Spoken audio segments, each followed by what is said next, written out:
నమస్తే. కామన్‌గా ఏందంటే, ఈ ఓటర్లలో కొంతమంది ఓటు బ్యాంకు పార్టీల వారీగా ఉంటది.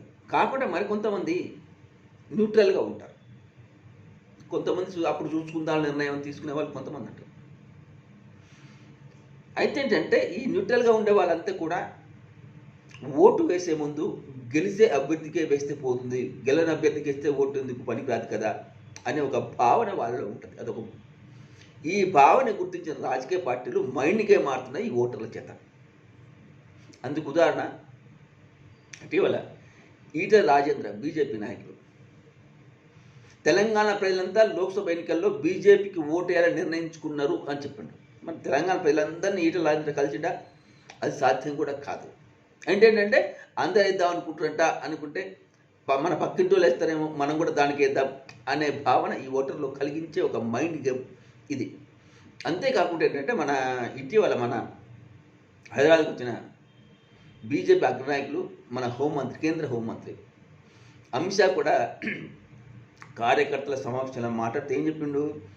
బీజేపీకి 30% ఓటు బ్యాంకును పెంచుకోవాలి, 10 ఎంపీ సీట్లు సాధించుకోవాలి, అలా పనిచేయాలి. అంటే దాదాపు వాళ్ళకంత ధీమా ఉంది అంటే నిజంగానే 10 సీట్లు వస్తాయేమో, మన ఎంపీ సీట్ వల్ల బీజేపీ గెలుచుకుంటుందా, మన ఎందుకు వేరే పార్టీకి వేయాలి అనే ఒక విధమైన భావంతో ఓటర్లు తమకు ఓటేస్తారు అనే ఉద్దేశం చేతనే తాము గెలుస్తామో చివరికి అధికారం మాదే అని చెప్పుకొస్తారు.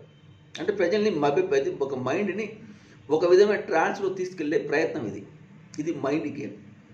ఇంకా బీఆర్ఎస్ ఆ మాట అనేది బీఆర్ఎస్ మాట రేపు, ఎందుకంటే ఇప్పుడు ఓడిపోయింది కానీ అనలేవు, కానీ బీఆర్ఎస్ ఇదే మాట ఉంటుంది, కాంగ్రెస్ అదే మాట. కాంగ్రెస్ ఆల్రెడీ ఏంది మన రేవంత్ రెడ్డి నాగ్పూర్ కాంగ్రెస్ ఆవిర్భావ సభలో మాట్లాడుతూ ఖచ్చితంగా తిరిగి సెంట్రల్లో కాంగ్రెస్ అధికారంలోకి వస్తుంది, అత్యధిక ఎంపీ స్థానాలు తెలంగాణ కాంగ్రెస్కే వస్తాయి అట్లా చెప్పుకోవచ్చు. అంటే ఏంటంటే నిజంగానే వాళ్ళు గెలుస్తారా?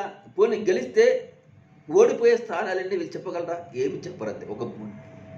ఏది మైండ్గా వాడి ఒక పాచికట్ వెబ్సైట్ రాయని అది తగిందనుకో ప్రజల మైండ్ ఇటుపక్క మళ్తే మాకు ఎక్కువ ఓటు వస్తే మీకు గెలవచ్చు అని. అంటే గెలిచే అభ్యర్థికే ఓటు వేయాలి అనే ప్రజల మనసులో ఉండే ఒక భావాన్ని ఈ రాజకీయ పార్టీలు తమకు అనుకూలంగా మార్చుకోవడం కోసం, తమ వైపు మల్పించుకోవడం కోసం ఇలాంటి అబద్ధ ప్రచారాలు చేస్తుంటారు. కాబట్టి ఈ విషయాన్ని ప్రజలు గుర్తించాల్సిన అవసరం ఉంది. ఎందుకంటే వాళ్ళు చెప్పినట్టు మరి గతంలో 6 నెలల్లో బీఆర్ఎస్ ప్రభుత్వం పడిపోతుంది, మా ప్రభుత్వం అధికారంలోకి వస్తుంది, కేసీఆర్ని ప్రాసిక్యూట్ చేయడం గ్యారంటీ, జైల్లో పెట్టొచ్చు అని లేవలో బీజేపీ మాట్లాడింది. మరి వచ్చిందా బీజేపీ అధికారంలోకి? లేదు. ఎందుకంటే అలా మాట్లాడుతుందంటే ఇంత బీజేపీ ఇంత ధీమాతో ఉంది కాబట్టి అధికారం నిజంగా వస్తుందేమో అని ఓటర్ అనుకోవాలి, న్యూట్రల్ వాడు. ఇప్పుడు కాంగ్రెస్ అది పనిచేస్తుంది, ఎంపీ స్థానం కేంద్రంలో మాదే అధికారంలోకి వస్తుందని. ఈ సందర్భంగా రేవంత్ రెడ్డి అన్నాడు ఏమని, మోదీ అనే ఔషధానికి గడువు తీరిపోయింది, అంటే ఇంకా కాంగ్రెస్దే ఔషధం దేశానికి అని లెవెల్లో మాట్లాడి. ఇవన్నీ ఏంటంటే ప్రజల మైండ్తో ఆటలాడుకునే విధానం. ఈ ఆటలాడుకునే విధానం వల్ల ఇలాంటి ఊకదప్పుడు ఉపన్యాసాలు, ఉత్తర ప్రగల్భాలు పలుకుతాయి అన్ని రాజకీయ పార్టీలు. కాబట్టి ఈ రాజకీయ పార్టీలు పలికే ఇలాంటి ఉత్తర ప్రగల్భాల విషయంలో ప్రజలు కాస్త జాగ్రత్తగా ఉండాల్సిన అవసరం ఉంది. లేకపోతే మిమ్మల్ని మాయమాటలతో బోల్తో కొట్టించే ప్రమాదం పొంచి ఉంది. తస్మాత్ జాగ్రత్త. ఎందుకంటే లోక్సభ ఎన్నికలు రాబోతున్నాయి.